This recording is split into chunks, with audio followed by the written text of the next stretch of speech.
मनुष्य के बारे में कहा जाता है कि अगर वो गिरना चाहे तो असुरों से नीचे गिर सकता है और उठना चाहे तो देवताओं से ऊपर उठ सकता है।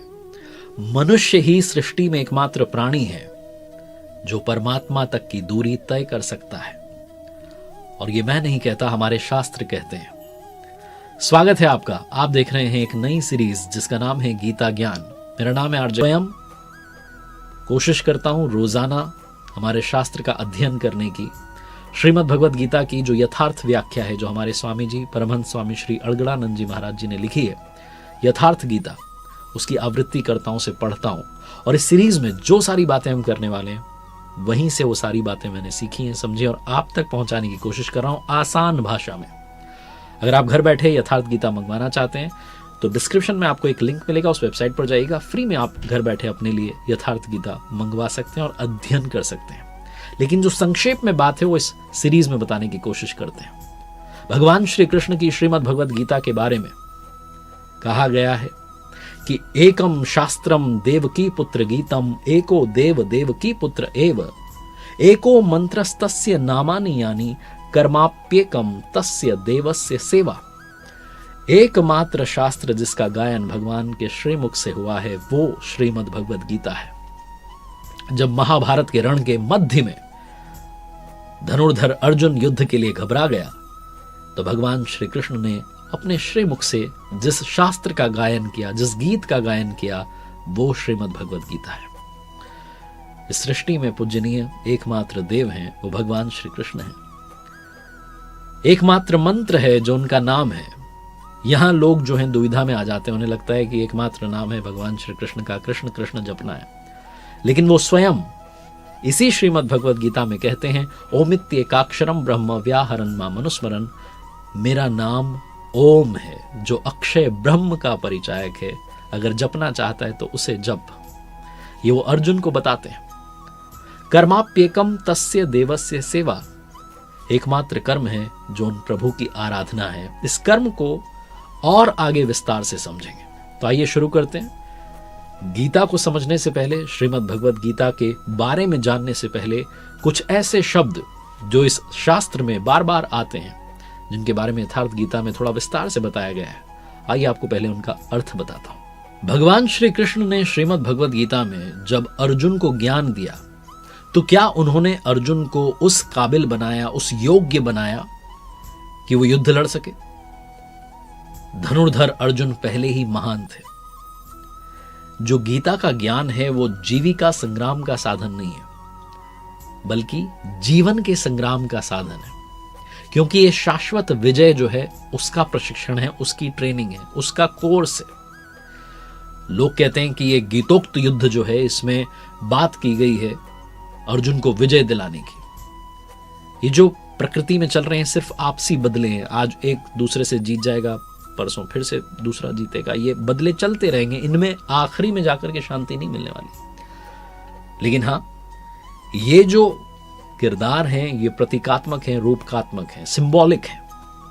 और इनको समझने के लिए थोड़ा सा आपको समझना होगा कि ये क्षेत्र कहां है जहां पर ये सारा युद्ध हुआ है।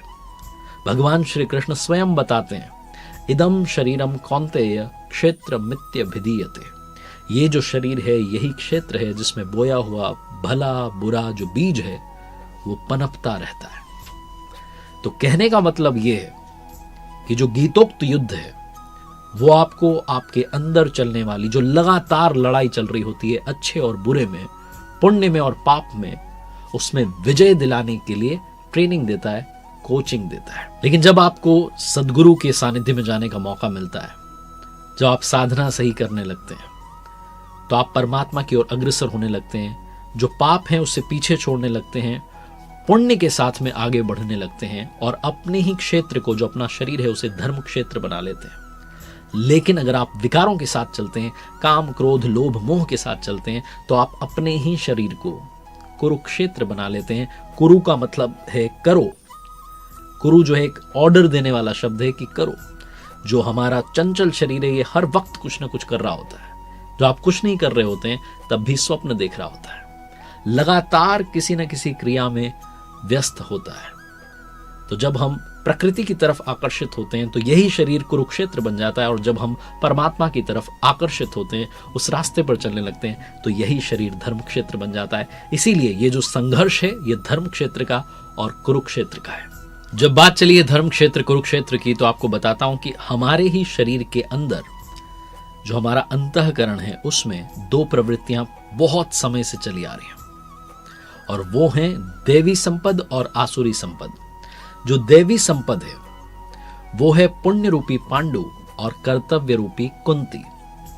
पुण्य के जागृत होने से पहले जो भी हम मनुष्य करते हैं वो अपना कर्तव्य समझ के करते हैं, लेकिन जब पुण्य जो है वो जागृत हो जाता है तो उसके बाद देवी संपद जो है वो जागृत होती है, क्योंकि पुण्य के बिना कभी भी कर्तव्य को समझा नहीं जा सकता। कुंती ने पुण्य के प्राप्त होने से पहले, यानी कि पांडु के प्राप्त होने से पहले जो कुछ अर्जित किया वो था कर्ण, और कर्ण जो है वो बंधनकारी रूढ़ियों का चित्रण है।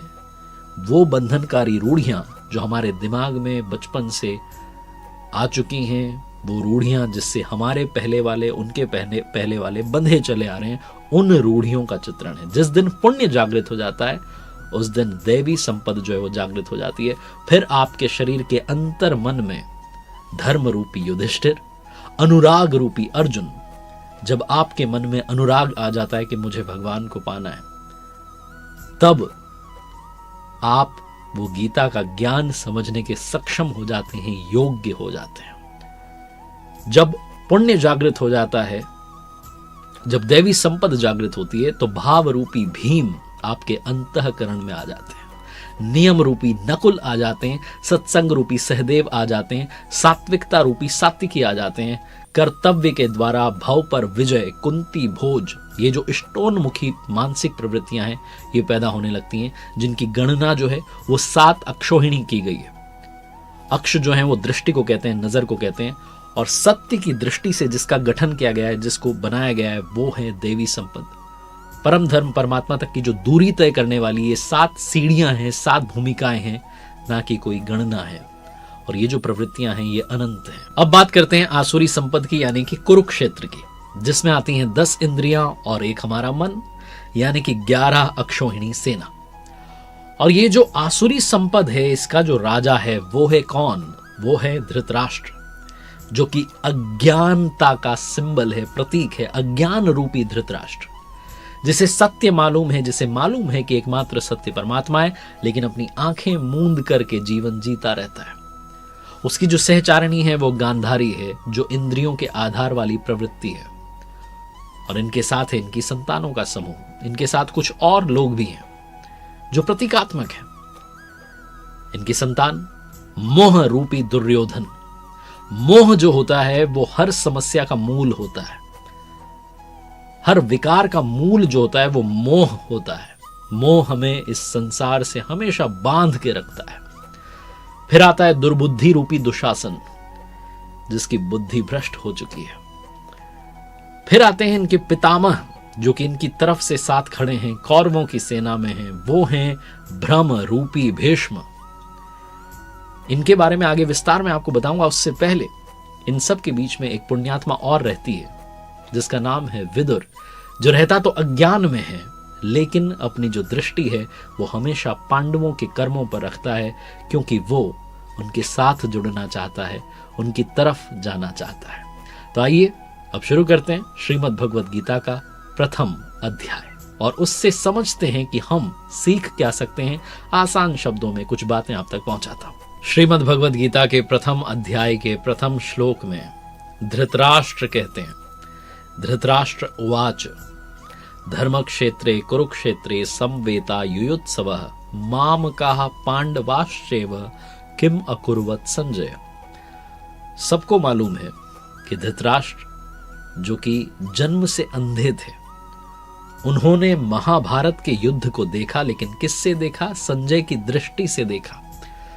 धृतराष्ट्र श्रीमद् भगवद गीता के प्रथम अध्याय के प्रथम श्लोक में कहते हैं कि हे संजय, धर्मक्षेत्र और कुरुक्षेत्र में जो युद्ध की इच्छा से मेरे और पांडु के पुत्र इकट्ठे हुए हैं, उन्होंने आखिर किया क्या? जैसा मैंने बताया कि धृतराष्ट्र अज्ञानता का प्रतीक है और संजय प्रतीक हैं संयम के। जो अज्ञान है वो मन के अंदर है। अज्ञान से जो मन ढक चुका है वो धृतराष्ट्र है, लेकिन वो संयम रूपी संजय के माध्यम से देखता है, सुनता है, समझता है और जानने की कोशिश करता है कि सही रास्ता आखिर है क्या। ये वो है जिसका जब तक पुत्र जीवित रहेगा, यानी कि मोह रूपी दुर्योधन जीवित रहेगा, इसकी दृष्टि हमेशा हमेशा विकारों पर रहेगी, कौरवों पर रहेगी। और जैसा मैंने बताया शुरुआत में, जैसा कि स्वयं गीताकार के शब्दों में कहा गया है, इदम शरीरम कौन्तेय क्षेत्र मित्यभिधीयते, जब इस हृदय देश में दैवी संपत्ति का बाहुल्य होता है तो यह धर्म क्षेत्र बन जाता है, और जब इसमें आसुरी संपदा आ जाती है तो यही क्षेत्र कुरुक्षेत्र बन जाता है। आप जैसे जैसे श्रीमद् भगवद गीता पढ़ते जाएंगे तो आप समझते जाएंगे कि बहुत सारे किरदारों के बारे में आगे बात नहीं हुई है, सिर्फ भगवान श्री कृष्ण और अर्जुन का ही संवाद सिमट करके रह जाता है, क्योंकि भगवान के श्रीमुख से जो शास्त्र निकला है वो सिर्फ और सिर्फ अनुरागी अर्जुन के लिए है। लेकिन हम सबको मालूम है कि महाभारत में एक पितामह भीष्म थे जो तब तक जीवित रहे जब तक उनकी इच्छा रही। प्रथम अध्याय के श्लोक 11 में दुर्योधन जो है वो अपने गुरु द्रोणाचार्य से कह रहा है कि अयनेषु च सर्वेषु यथा भागम वस्थिताः भीष्म मेवाभिरक्षन्तु भवन्तः सर्व एव हि। यानी कि सब मोर्चों पर अपनी अपनी जगह आप स्थित रहते हुए सारे के सारे लोग भीष्म की ही रक्षा कीजिए। यदि पितामह भीष्म जीवित हैं तो हम अजेय हैं, इसलिए आप पांडवों से मत लड़िए, आप सिर्फ और सिर्फ पितामह भीष्म की ही रक्षा कीजिए। अब आप सोचिए कि कैसे योद्धा हैं भीष्म, जो स्वयं अपनी रक्षा नहीं कर पा रहे हैं, कौरवों को उनकी रक्षा व्यवस्था करनी पड़ रही है। ये कोई बाहर के योद्धा नहीं है, जैसा मैंने बताया सिंबॉलिक है, रूपकात्मक है, प्रतीकात्मक है। भ्रम ही भीष्म है। यदि भ्रम जीवित है तो जो आसुरी संपद है, जो कौरव हैं, वो अजय हैं। अजय का मतलब ये नहीं कि उन्हें आप हरा नहीं सकते, बल्कि अजय का मतलब है कि कठिनाई से जिसको जीता जा सकता हो। यदि भ्रम समाप्त हो जाता है तो अविद्या जो है वो अस्तित्वहीन हो जाती है। मोह जो आंशिक रूप से बचा है वो भी समाप्त हो जाता है, क्योंकि भ्रम मिट जाता है। दुर्योधन अपने गुरु द्रोणाचार्य से कहता है कि गुरुजी, जो पांडवों की सेना है वो भीम द्वारा रक्षित है, जो हमारी सेना है वो भीष्म द्वारा रक्षित है। पांडवों की सेना भीम द्वारा रक्षित है। भीम यानी कि भाव, भाव बस्य भगवान। भाव जो हैं सिर्फ वही भगवान विद्यमान हैं। जब तक भाव हैं आप उस शक्ति के साथ आगे बढ़ते हैं और परमात्मा का दर्शन कर लेते हैं। जब तक भ्रम है यानी कि भीष्म जीवित है, तब तक आपके आसपास वो आसुरी संपदा आपको घेरे रखती है, आपको इस भ्रम में रखती है कि असली आनंद तो सांसारिक सुखों में है, असली आनंद तो संसार की इसी माया में है। वो आपको